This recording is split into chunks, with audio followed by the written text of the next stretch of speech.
A very good morning to class 8th. Here is Kaushalya Rashwarahit, your English teacher, and today we are going to discuss chapter 4, section B, The Strategist. The Strategist is the chapter which is written by Saki. Saki is the pen name of Hector Hugh Muron, a prolific Scottish author. He is often referred as to the master of short stories and is compared to other well-known authors like O. Henry or Dorothy Parker. Now in this story, the main characters are Rollo, Rosley brothers, Mrs. Jallant, Dolores and Agnes. Now here, let me discuss about the background of the story. There is been a party hosted by Mrs. Jallant. Mrs. Jallant hosts exclusive party for children, right? And Rollo and Rosley brothers, Dolores and Agnes are the, you can say, guests of that party. Rollo is on the way from his home to the party, right? And in his carriage, he's thinking about the party, and here the story starts. So let us start the story. Mrs. Jalan's young people's party were very exclusive. It came cheaper that way because you could ask fewer to come, right? So it was very exclusive people's party, young people's, that is children's party. There will be about 10 girls, speculated Rollo. Now Rollo is in carriage and he's towards the Mrs. Jalan's party, and in between he thinks that there will be 10 girls in the party.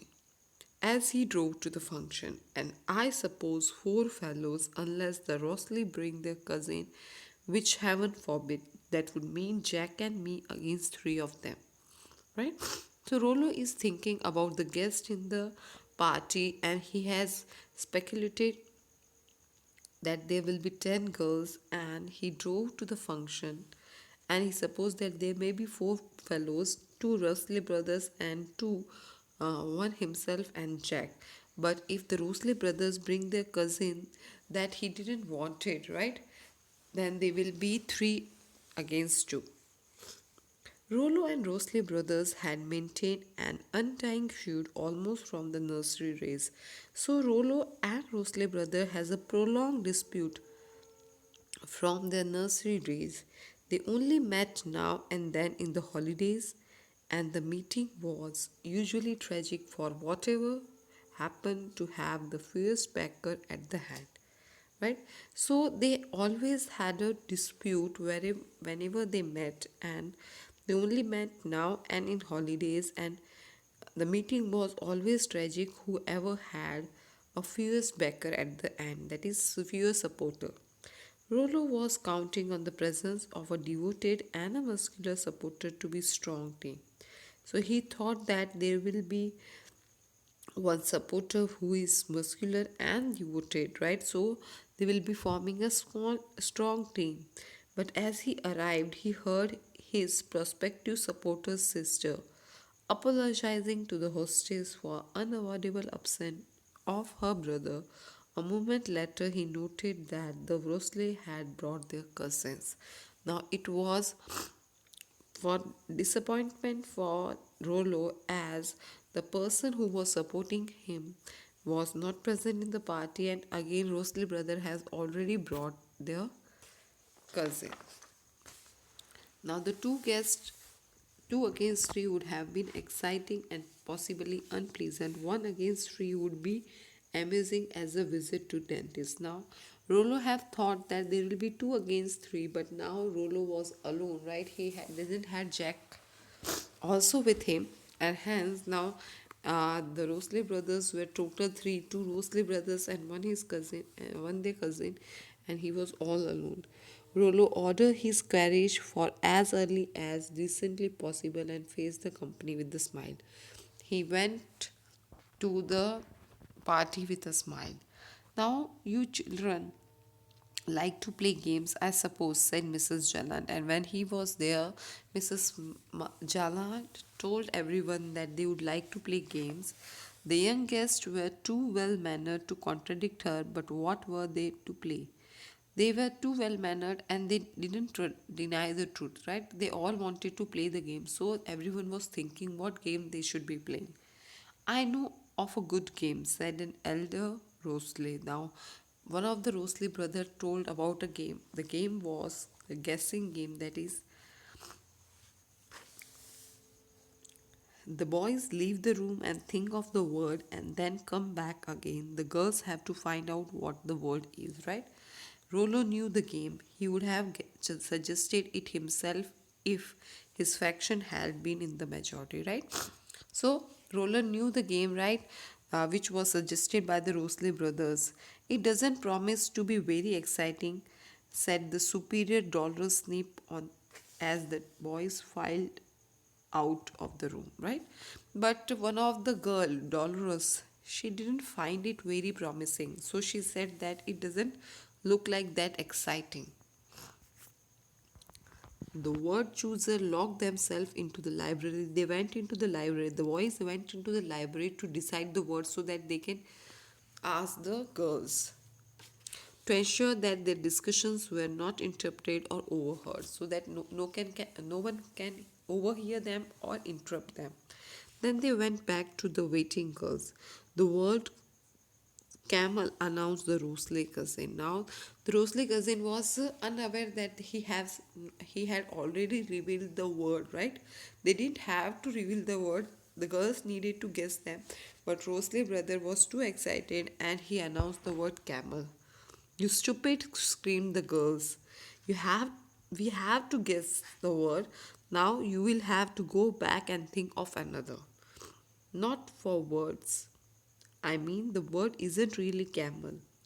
We were bluffing, said Rollo. Pretending it's dormitory, he whispered to the boys, right? So, here the word boys decided was actually camel, right? But Rosley brother accidentally announced the word before the girls, and hence, as Rollo was very alert, right? He changed the word very cleverly with dromedary. I heard them say dormitory. I heard them. I don't care what you say. I heard them, squealed the irritating Dolores. Now, Dolores also heard the word dormitory, right? And she was telling everyone that she has heard the word, so you can guess that word. With ears as long as her, one would hear anything, thought Rollo. And Rollo thought that if she had heard this word also, then she can be hearing anything. We will have to go back, I suppose, said the elderly Rosleys. And now, as the word was already revealed, they went back to the library to uh, find another word. The boys locked themselves once more in the library and debated the choice of necessary word. Mustaq was no good as half of the girls wouldn't know what it meant. And finally, Quagga was chosen. So there were total four words. The first one was camel, then dromedary, then Mustaq was rejected as they thought that most of the girls wouldn't know that what does it meant, and then quagga. Quagga was the word which was selected. Now, here, dromedary is a word for an animal of camel family with only one hump. Mustang is a small American wild horse, and quagga is a type of zebra. You must